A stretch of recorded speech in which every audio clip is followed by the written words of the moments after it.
Bismillah, Assalamualaikum warahmatullahi wabarakatuh. Hamdan katsiran tayyiban mubarakan fi kama yuhibbu rabbuna wa yarda. Asyhadu an la ilaha illallah wahdahu la syarikalah wa asyhadu anna Muhammadan abduhu wa rasuluh sallallahu alaihi wasallam. Masyarul muslimin rahimani wa rahimakumullah. Puji syukur kehadirat Allah Subhanahu wa taala atas limpahan nikmat, rahmat, karunia-Nya kepada kita semua, sehingga pada saat ini kita masih dapat menghadiri sholat subuh yang kita laksanakan lebih-lebih secara berjamaah. Kemudian tak lupa sholawat serta salam semoga tetap tercurahkan kepada Nabiullah Muhammad SAW serta para keluarganya, sahabatnya, dan juga siapapun itu yang mengikuti sunnah-sunnah beliau hingga akhir zaman kelak. Masyarul muslimin rahimani wa rahimakumullah. Pada hakikatnya kehidupan manusia ini dibagi menjadi dua. Yang pertama adalah du'atun ila abwabil jannah. Kemudian yang kedua adalah du'atun ila abwabin nar. Yang pertama du'atun ila abwabil jannah. Jadi ada orang yang dalam hidupnya itu senantiasa digunakan untuk mengajak seseorang kepada Allah Subhanahu wa taala. Dan kata Allah Subhanahu wa taala itu adalah orang-orang yang terbaik. Kuntum khaira ummatin ukhrijat linnas ta'muruna bil ma'ruf wa tanhauna 'anil munkar. Dan mereka itulah umat yang terbaik kata Allah Subhanahu wa taala, yang diciptakan untuk mengajak kebaikan dan mencegah dari yang namanya keburukan. Itu yang pertama, du'atun ila abwabil jannah. Orang yang senantiasa mengajak kepada kebaikan. Kemudian yang kedua adalah du'atun ila abwabi jahannam, ila abwabin nar. Jadi ada orang yang dalam hidupnya itu digunakan untuk senantiasa menyesatkan kepada jalan keburukan. Bahkan tindak tanduknya, perilakunya, kemudian hartanya, semuanya itu diarahkan bagaimana untuk menyesatkan seseorang dari jalan Allah Subhanahu wa taala. Kata Allah, wa in tuti aktsara ma fil ardi yudilluka an sabilillah. Sungguh kata Allah, jikalau engkau mengikuti kebanyakan orang-orang di muka bumi ini, maka niscaya engkau akan tersesatkan dari jalan Allah Subhanahu wa taala. Maka menjadi suatu kunci, menjadi suatu pedoman bahwa sesuatu yang banyak, sesuatu yang besar, banyak diikuti orang lain, itu belum tentu benar, masyarul muslimin. Itu belum tentu benar. Bisa jadi itu akan menyesatkan kita kepada dari jalan Allah Subhanahu wa taala. Maka sampai Rasulullah SAW pun bersabda,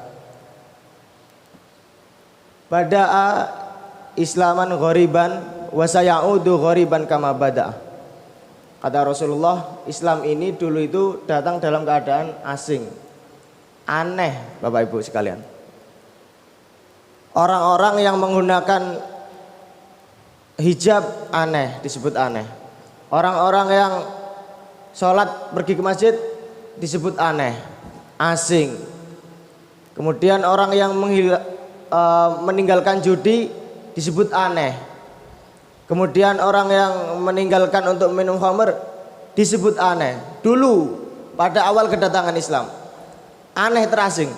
Kemudian kata Rasulullah, wa sayaudu ghoriban kama bada'a. Dan ini akan terulang lagi kata Rasul, seperti halnya dulu, yaitu dalam keadaan kondisi aneh dan terasing. Kemudian para sahabat pada saat itu bertanya, manil ghuraba ya Rasulullah, "Ya Rasulullah, siapa sih orang yang terasing itu?" katanya. Kemudian Rasulullah menjawab, "Unasun solihun fi unasin su'in kathirin." Kata Rasulullah, orang yang hidup di tengah-tengah orang yang buruk dalam jumlah banyak. Jadi contoh, misal kita diberikan oleh Allah Subhanahu wa taala qadarullah tempat tinggal yang dimana di sana banyak sekali keburukan, banyak sekali kejahiliaan dalam jumlah yang besar, atau bahkan tidak beriman kepada Allah, maka mungkin itu bisa jadi merupakan tugas dari Allah Subhanahu wa taala kepada kita untuk mengajak kepada kebaikan dan juga mencegah dari yang namanya keburukan. Maka ini juga disebutkan di dalam firman Allah Subhanahu wa taala, "Walaqad ja'alna fi kulli qaryatin akabira mujrimiha liyamkuru fiha." Kata Allah Subhanahu wa taala, sungguh aku telah menjadikan di suatu daerah, di suatu negeri, di suatu desa itu pemimpin-pemimpin akabira mujrimiha liyamkuru fiha, yang akan melakukan kemungkaran-kemungkaran atau makar-makar untuk menghalangi dakwah Islam ini. Itu sudah dijanjikan oleh Allah Subhanahu wa taala. Maka tetap di sini tugas seorang dai yang pertama adalah mendoakan umatnya satu persatu. Inilah yang dilakukan oleh Rasulullah Shallallahu alaihi wasallam. Pada saat itu Rasulullah meminta dua Umar untuk masuk Islam. Allahumma ayyidil Islam bi umarain, kata Rasulullah. Ya Allah, tolonglah Islam ini dengan dua Umar, kata Rasulullah. Yang pertama waktu itu adalah Abu Jahal.